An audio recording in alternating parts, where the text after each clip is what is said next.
بسم اللہ الرحمن الرحیم. In the name of Allah, the Beneficent, the Merciful.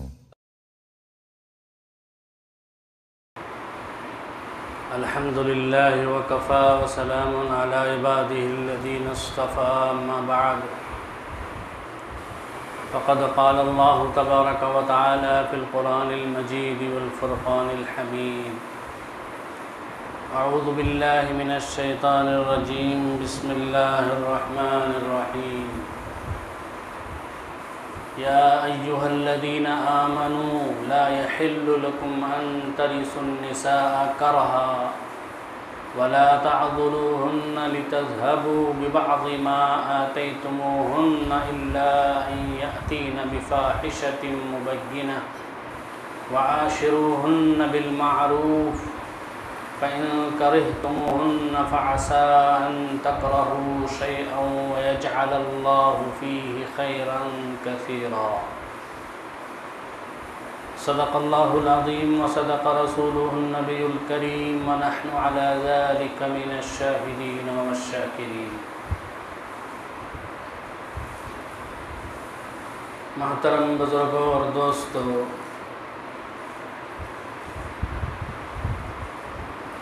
ہم جس سورت کی تفسیر کر رہے ہیں اس سورت کا نام سورۃ النساء. عربی میں نساء کے معنی عورتیں. اس صورت میں اللہ تبارک و تعالیٰ نے عورتوں سے متعلق بہت سارے مسائل احکام بتلائے ہیں، اس لیے اس صورت کا نام ہی سورۃ النساء رکھا گیا.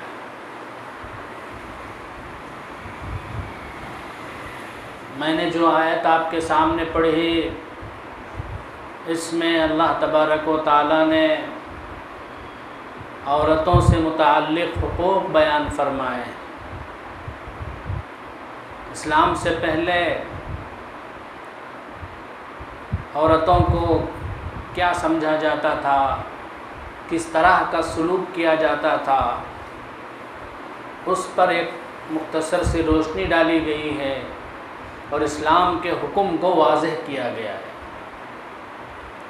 سب سے پہلے ہم ترجمہ کرتے ہیں. اللہ تعالیٰ فرماتے ہیں یا ایھا الذین آمنوا، اے ایمان والو، لا یحل لکم، تمہارے لیے حلال نہیں ہے، تمہارے لیے حرام ہے، ان ترثوا النساء کرہا، کہ تم عورتوں کے زبردستی وارث بن جاؤ. یعنی عورتوں کی جان کے اور مال کے زبردستی وارث بننا تمہارے لیے حرام ہے. وَلَا تَعْضُلُوهُنَّ لِتَذْهَبُوا بِبَعْضِ مَا آتَيْتُمُوهُنَّ، عورتوں کو روک کر مت رکھو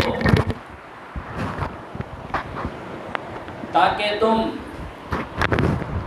ان میں سے بعض چیزوں کو حاصل کر لو جو تم نے ان کو دیا. الا ان یاتین بفاحشۃ مبینہ، الا یہ کہ وہ کوئی کھلی ہوئی بے حیائی کا کام کرے. وعاشروہن بالمعروف، اے ایمان والو، اے مسلمانوں، اے مردوں، عورتوں کے ساتھ اچھے طریقے کے ساتھ زندگی گزارو. فَإِن كَرِهْتُمُوهُنَّ، اگر تم عورتوں کو ناپسند کرو تو سن لو فَعَسَىٰ أَن تَكْرَهُوا شَيْئًا وَيَجْعَلَ اللَّهُ فِيهِ خَيْرًا كَثِيرًا. ہو سکتا ہے کہ تم ایک چیز کو ناپسند کرو عورتوں میں، لیکن اللہ نے اس کے اندر بہت ساری بھلائیاں، بہت ساری خوبیاں رکھی. بزرگوں اور دوستو، اسلام سے پہلے عورتوں کے ساتھ جانوروں جیسا سلوک کیا جاتا تھا. عرب میں عورتوں کو انسان ہی نہیں سمجھتے تھے، ان کو انسانیت سے نکال چکے تھے. یہ سوچتے تھے کہ وہ جس طرح سے بھیڑ بکریاں ہیں ویسے ہی وہ بھی. جب کسی عورت سے کوئی مرد شادی کر لیتا تو سمجھتا کہ وہ اب میں اس کا مالک ہوں، اس کی جان کا بھی مالک ہوں، اس کے مال کا بھی مالک ہوں، لہذا اس کے مال پر بھی قبضہ کر لیتا اور اس کی جان پر بھی، اس کی جان کا بھی پر بھی قابض ہو جاتا۔ اگر کسی عورت کا شوہر مر جاتا تو اس شوہر کے جو بھی وارثین ہوتے، جس طرح کسی کے مرنے کے بعد اس کے چھوڑے ہوئے مال کے لوگ وارث ہوتے ہیں، اس کے چھوڑے ہوئے مال پر وارثین قبضہ کر لیتے ہیں، اسی طرح اس عورت پر بھی قبضہ کر لیتے تھے۔ مال کی طرح اس کو بھی اپنی ملکیت سمجھتے تھے۔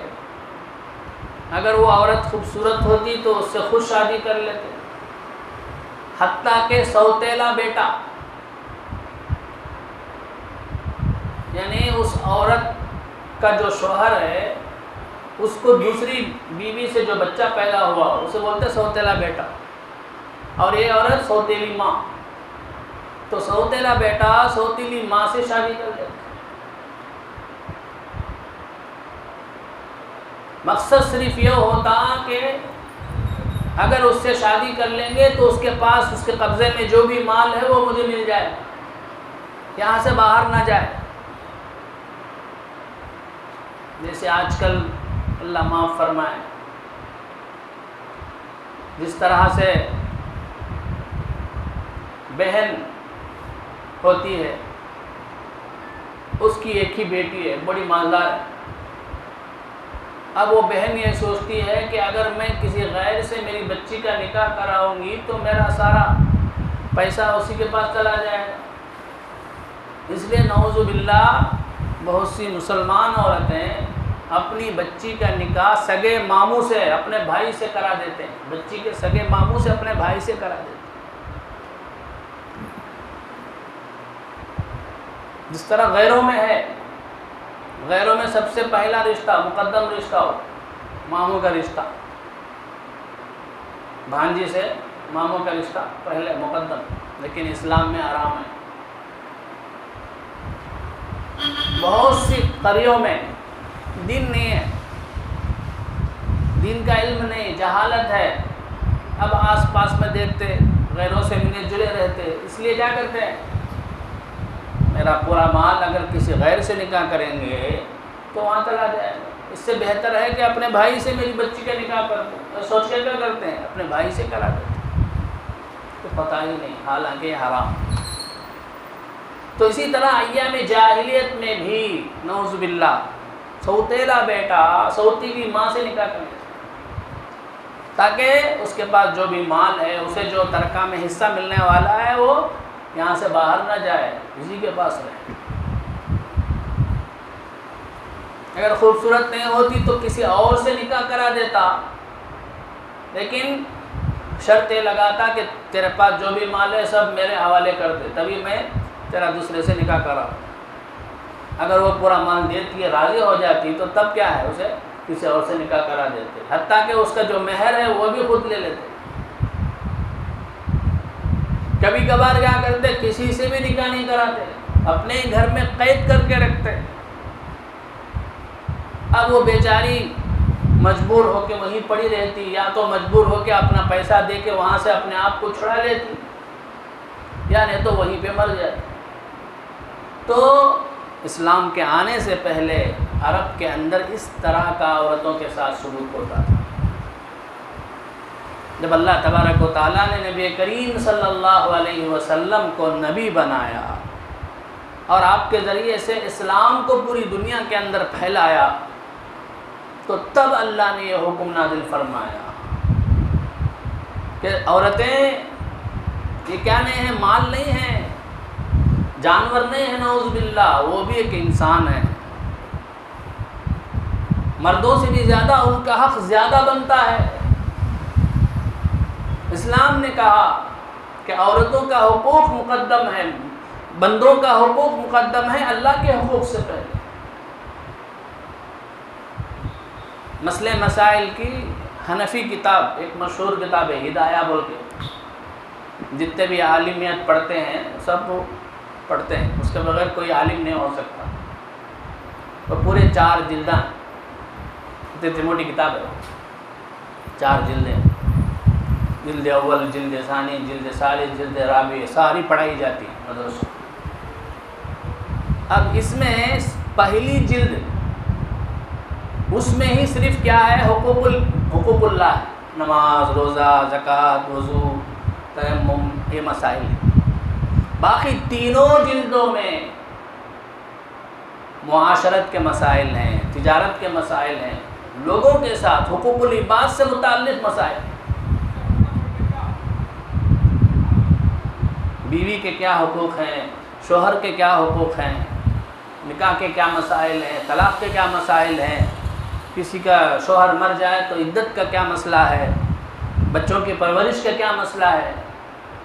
تو تینوں جلدیں، تو گویا پورے مسئلے مسائل میں 3/4 حقوق العباد سے متعلق، 1/4 جو ہے وہ حقوق اللہ سے متعلق، پو حصہ صرف حقوق اللہ سے متعلق ہے، باقی 3 پو حصہ جو ہے وہ بندوں کے حقوق سے متعلق. کیوں؟ اللہ کے حقوق اللہ چاہے تو معاف کر سکتے ہیں، لیکن بندوں کے حقوق جب تک بندے معاف نہیں کرے معاف نہیں ہوتے. نبی کریم صلی اللہ علیہ وسلم سے ایک عورت کے بارے میں ذکر کیا گیا، اللہ کے نبی، یہ عورت بہت سے فرض نمازیں پڑھتی ہے، تہجد پڑھتی ہے، نوافل پڑھتی ہے، نفل روزے رکھتی ہے. تو پورے اس کے پوری عبادتوں کا ذکر کیا.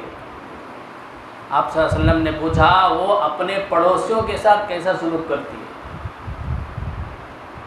تو صحابہ نے کہا کہ وہ بد زبان ہے، پڑوسیوں کو اپنی زبان سے تکلیف پہنچاتی ہے، گالی دیتی ہے، اس کی وجہ سے پڑوس پریشان ہے.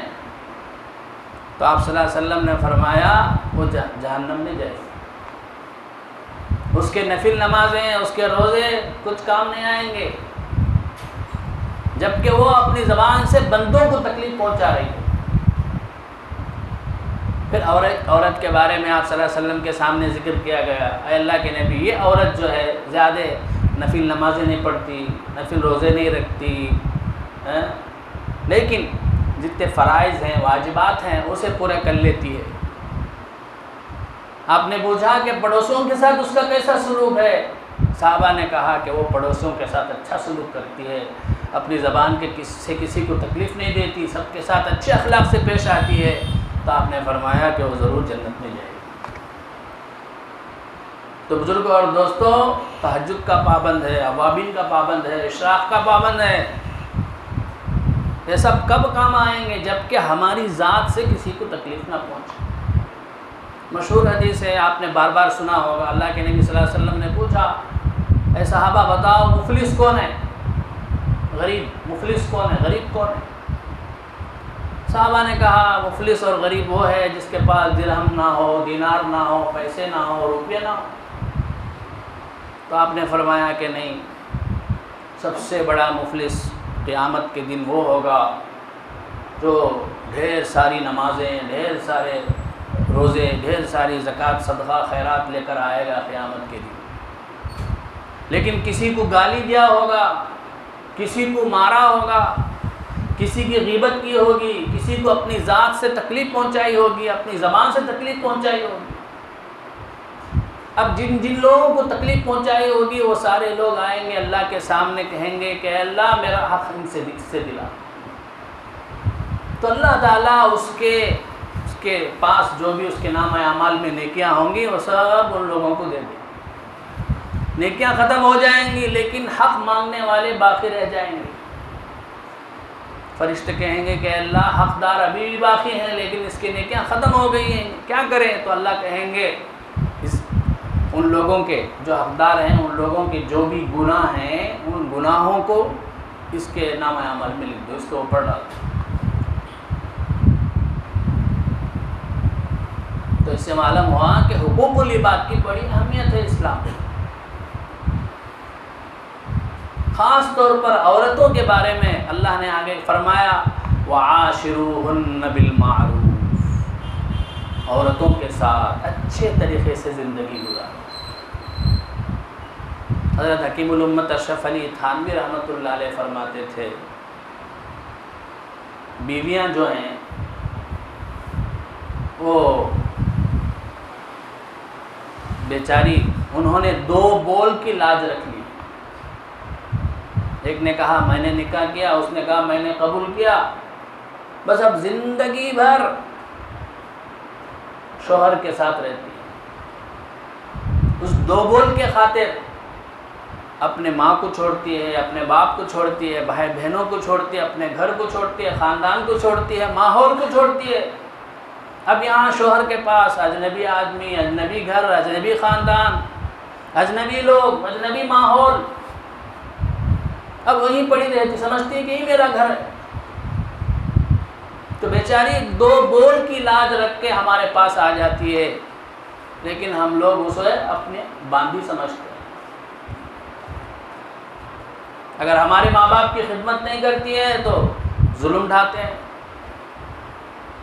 حالانکہ ماں باپ کی خدمت کرنا اس کے اوپر فرض نہیں ہے، شوہر کے اوپر فرض ہے، اس کے ماں باپ، اس کے تو ماں باپ نہیں ہیں۔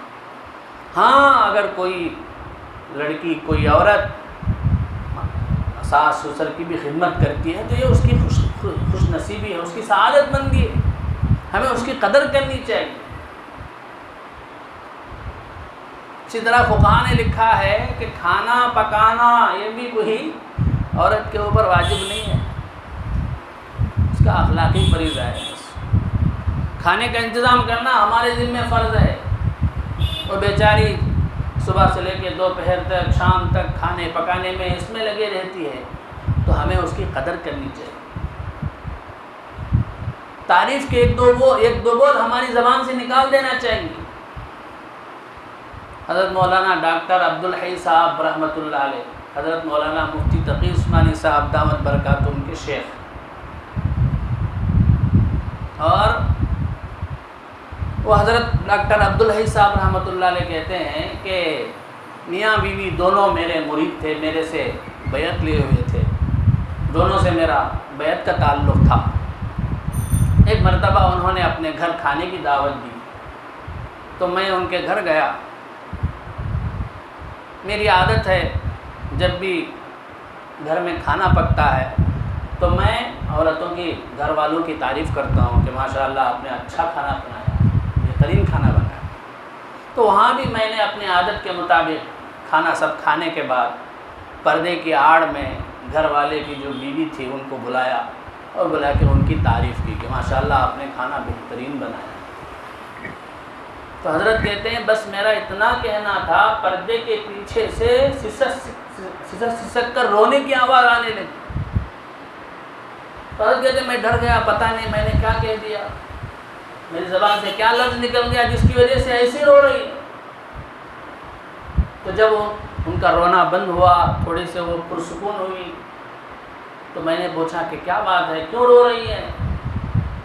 تو وہ عورت کہنے لگی پردے کی آڑ میں کہ حضرت میرے جو شوہر ہیں میں ان کے ساتھ 40 سال سے رہ رہی ہوں، 40 سال سے میں ان کے ساتھ زندگی بسر کر رہی ہوں، پورے 40 سال کے عرصے میں ایک مرتبہ بھی میرے شوہر نے مجھے کھانے پر کبھی بھی یہ نہیں کہا کہ تم نے کھانا بہترین بنایا، آج آپ نے کہا تو مجھ سے سنبھلا نہیں سکا، مجھے رونا آ گیا۔ تو ہمیں اتنے کنجوس ہوتے، 1-2 بول جو ہے تعریف کے الفاظ کہہ دینے چاہیے، پھر ہمارا کیا جاتا ہے، اچھا بھی نہ ہو، کچھ کمی بیشی بھی ہو تو ایک تو اچھا لفظ کہہ دینا چاہیے۔ ہم کیا 1000 اس میں خامیاں نکالتے ہیں، کیڑے نکالتے ہیں، ایسا ہو گیا ویسا، تجھے کھانے آتا ہے پکانے آتا نہیں، ماں باپ کیا سکھائے سو وہ سکھائے سو، کیا سمجھتے ہیں کھانا پکانے کے لیے للکائیں سو۔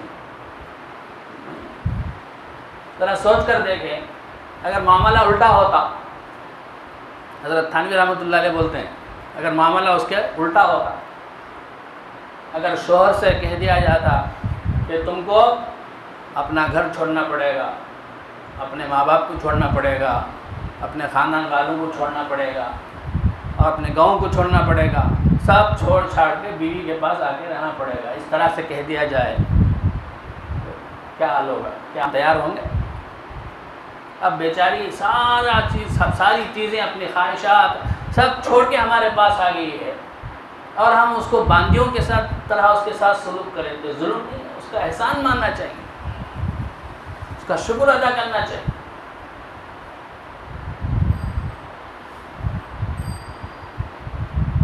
اس کے آگے اللہ کہتے ہیں فَإِن كَرِهْتُمُوهُنَّ فَعَسَىٰ أَن تَكْرَهُوا شَيْئًا وَيَجْعَلَ اللَّهُ فِيهِ خَيْرًا كَثِيرًا۔ اگر تم عورتوں میں کوئی چیز ناپسند کرو تو یہ دنیا کا اصول ہے، دنیا میں کوئی بھی چیز 100% اچھی ہے نہیں بول سکتے، اس میں کوئی نہ کوئی شر کا پہلو ہوگا۔ اب یہ کرنٹ ہے، کتنا فائدہ ہو رہا ہے، روشنی آ رہی ہے، ہوا آ رہی ہے، سب فائدہ ہے، لیکن شر ہے نہیں اس میں۔ ابھی ہمارے حافظ صاحب ہے نا بتلائے تھے، ایک جگہ امام صاحب مؤذن صاحب جو ہے وضو کر کے ہاتھ وغیرہ دھوئے بغیر ایسے ہی جا کے مائک کو پکڑے، وہیں کرنٹ مارا، وہیں انتقال ہو گیا، شہید ہو گیا۔ شر بھی ہے اس میں۔ تو ہر چیز دنیا میں کوئی چیز ایسی نہیں ہے جو یہ جس کے بارے میں کہا جائے کہ وہ 100% اس میں خیر ہے، کوئی نہ کوئی اس میں شر کا پہلو بھی ہوتا ہے۔ اچھائی ہے تو برائی بھی رہے گی، اسی طرح سے اگر کوئی چیز بری ہے تو اس میں کوئی اچھائی بھی ہوگی۔ تو اللہ کہتے ہیں وہ اچھائی کو دیکھو، تم خالی صرف برائیوں کو دیکھو نہ کو، اچھائیوں کو دیکھو۔ بیوی ہے بد زبان ہے، جب دیکھو بک بک کرتی رہتی، جب دیکھو کچھ نہ کچھ بولتی رہتی، سناتی رہتی، گھر میں کیا ہے فیکٹری سے دکان سے پریشان ہو کے جھمیلے سب نمٹا کے جب گھر جاتے ہیں سکون پانے کے لیے، وہاں جاتے ہی شروع کر دیتی عورت۔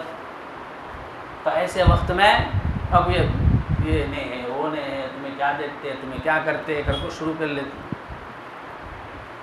یہ عادت ہے اس کے اندر۔ تو ایسے وقت میں ہمیں یہ دیکھنا چاہیے کہ یہ برائی تو ہے لیکن اس کے اندر ایک اچھائی بھی تو کوئی ہوگی، وہ دیکھو کیا ہے وہ اچھائی، ضرور اچھائی ہوگی۔ ہو سکتا ہے کہ وہ بہت زیادہ خدمت گزار، تمہاری ضرورتوں کو تم سے پوچھ پوچھ کر پوری کرنے والی ہو، ایسے ہوتی ہیں۔ عام طور پر دیکھا گیا ہے بعض عورتیں جو خوبصورت نہیں ہوتی ہیں ان کے اندر خدمت کا مزاج ہوتا ہے، اس کے برعکس جو خوبصورت ہوتی ہیں ان میں ناز نخرے زیادہ ہوتے ہیں۔ تو ایک اچھائی ہے تو برائی بھی ہوگی، تو اب ہمیں کیا کرنا ہے، وہ اچھائی کو دیکھنا ہے۔ ایک بزرگ کے بارے میں واقعہ لکھا ہے کہ ان کی جو بیوی تھی وہ اسی طرح سے بد زبان تھی، جب دیکھو بک بک بک، گھر میں گئے تو بس شروع کر دیتی، تمہیں ایسے تمہیں ایسے، باہر ایک ہی چیز میں مولانا بزرگ بول کو ہیں سو گھر میں کیا کرتے ہیں تمہیں ایسا ویسا بول کو شروع کر لیتی۔ تو ان کے ایک مرید بزرگ کے جو مرید تھے متعلق، انہوں بولے جا کیا حضرت آپ کی رکھ لگ ہیں وہ بھائی کو، ویسا تمہاری عزت نکالتی نا، انہیں چھوڑ ڈالو اسے، طلاق دے ڈالو۔ تو بزرگ کہنے لگے سب کچھ ہے لیکن وہ میری اتنی وفادار ہے، خدا نہ خواستہ اگر میں قید خانہ چلے جاؤں، جیل میں چلا جاؤں 50 سال تک کے لیے، اور جانے سے پہلے میں اسے کہہ دوں کہ ایک کونے میں بیٹھی رہا، تو 50 سال ہو جائے تب بھی وہیں بیٹھی رہے گی، وفاداری اتنی ہے اس کے اندر، اتنی وفاداری اس کے اندر، اس لیے میں کبھی بھی نہیں چھوڑوں گا اسے۔ برائی ہے تو وفاداری ہے اس کے اندر، میرے علاوہ کسی کی طرف نظر اٹھا کے نہیں دیکھتی ہو۔ حضرت حکیم الامت تھانوی رحمۃ اللہ علیہ فرماتے ہیں ہمارے جو ہندوستان اور پاکستان وغیرہ بنگلہ دیش وغیرہ کی جو عورتیں ہیں وہ گویا حور ہیں، حضرت کیا بولتے ہیں، حور ہیں، اس لیے کہ جیسے ہی نکاح ہو جاتا ہے بس وہ اپنے شوہر ہی کو سب کچھ سمجھتی ہیں، دوسروں کی طرف ان کی نگاہ نہیں جاتی، اگرچہ اب یورپی تہذیب کی وجہ سے، جدید تعلیم، دنیا کی تعلیمات کی وجہ سے اگرچہ کچھ کمی آ گئی ہے، لیکن پھر بھی خدا کا فضل ہے، خدا کا شکر ہے، ہماری ان علاقوں کی عورتوں کے اندر یہ وفاداری بہت زیادہ ہے، اس لیے ہمیں ان کی قدر کرنی چاہیے۔ ہمارے سامنے جو ہے ہماری کیا، ہمیں کوستی رہیں گی، ہمارے بارے میں بولتی رہیں گی، لیکن ہمارے نہ ہونے کے وقت میں کوئی اگر ہمارے بارے میں کہہ دے تو چھوڑیں گی نہیں، بخشیں گی نہیں۔ ایسا بولتی تو لڑے کے لیے کھڑی ہو جائے گی، ہوتی کہ نہیں؟ یہ عورتوں کا مزاج ہے، تو ہمیں اچھائیوں کو دیکھنا چاہیے۔ تو جیسا کہ میں نے کہا کہ دنیا میں کوئی چیز ایسی نہیں ہے جس میں 100% اچھائی ہو، ایسے ہی کوئی چیز ایسی نہیں جس میں 100% برائی ہی ہو۔ حتیٰ کہ سمجھانے کے لیے کہتے ہیں کہ گھڑی خراب ہو گئی ہے، چلتی چلتی رک گئی، مثال کے طور پر 1:15 کو خراب گھڑی ہے وہ، لیکن دن میں 24 گھنٹے میں 2 مرتبہ وہ گھڑی بھی صحیح وقت بتاتی ہے کہ نہیں؟ صبح کو جب 1:15 ہوگا وہ ٹائم برابر ٹائم 1:15، ایسے ہی رات میں 1:15، تو پورے 24 گھنٹے میں 2 ٹائم تو صحیح ٹائم بتاتی ہے نہیں گھڑی۔ تو اس طرح دنیا میں کوئی بھی چیز نکمی نہیں ہے، قدرت کے کارخانے میں کوئی بھی برا نہیں ہے، ہر ایک میں کچھ نہ کچھ خوبی ضرور ہوتی ہے۔ اسی طرح اور ایک بزرگ کے بارے میں لکھا ہے، حضرت مرزا مظہر جان جانا رحمۃ اللہ علیہ، ابھی بہت بڑے اللہ والے، بہت بڑے بزرگ، بڑے نفیس مزاج کے تھے، بڑے نازک مزاج کے۔ اگر کوئی پانی پینے کے بعد گلاس اگر کچھ الٹا سیدھا رکھ دیتا تو سر پکڑ کے بیٹھ جاتا، سر میں درد شروع ہو جاتا، اتنے نازک مزاج۔ بستر ہے، بستر میں اگر صحیح بچھا کر نہیں ہے، کچھ الٹا سیدھا بچھا کر رہے تو سر میں درد شروع ہو جاتا، اتنے نازک مزاج۔ لیکن ان کی بیوی انتہائی جو ہے بد زبان، جیسے ہی گھر کے اندر جاتے کبھی جو ہے گلاس آ کے پڑتا اوپر، کبھی پلیٹ آ کے پڑتا، ایسے مزاج۔ تو ان سے بھی لوگوں نے کہا کہ حضرت کیسے آپ برداشت کر رہے ہیں، کیوں رکھے ہوئے ہیں، چھوڑ دو ان کو۔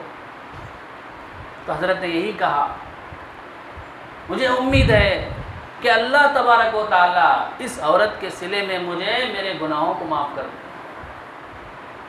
تو اللہ تعالیٰ آزماتے ہیں، تو اس لیے بزرگوں اور دوستوں، وعاشروہن بالمعروف، اللہ کے نبی صلی اللہ علیہ وسلم نے فرمایا، خیارکم خیارکم لنسائہم، تم میں سب سے بہترین وہ ہے جو اپنی عورتوں کے ساتھ اچھا ہو۔ اور آپ نے فرمایا، وانا خیرکم لنسائی، میں اپنی بیویوں کے ساتھ سب سے اچھا ہوں، اس لیے تم بھی اپنی عورتوں کے ساتھ اچھا سلوک کرو۔ ان کی چھوٹی موٹی غلطیاں ہوں گی، اگر وہ شریعت کے اندر ہیں، شریعت کے سے باہر نہیں ہیں تو ان کو برداشت کر لو۔ تمہاری طرح بالکل 100% اپنے ہی مزاج کے موافق بنانے کی کوشش مت کرو، کیونکہ وہ ٹیڑھی پسلی سے پیدا ہوئی ہے۔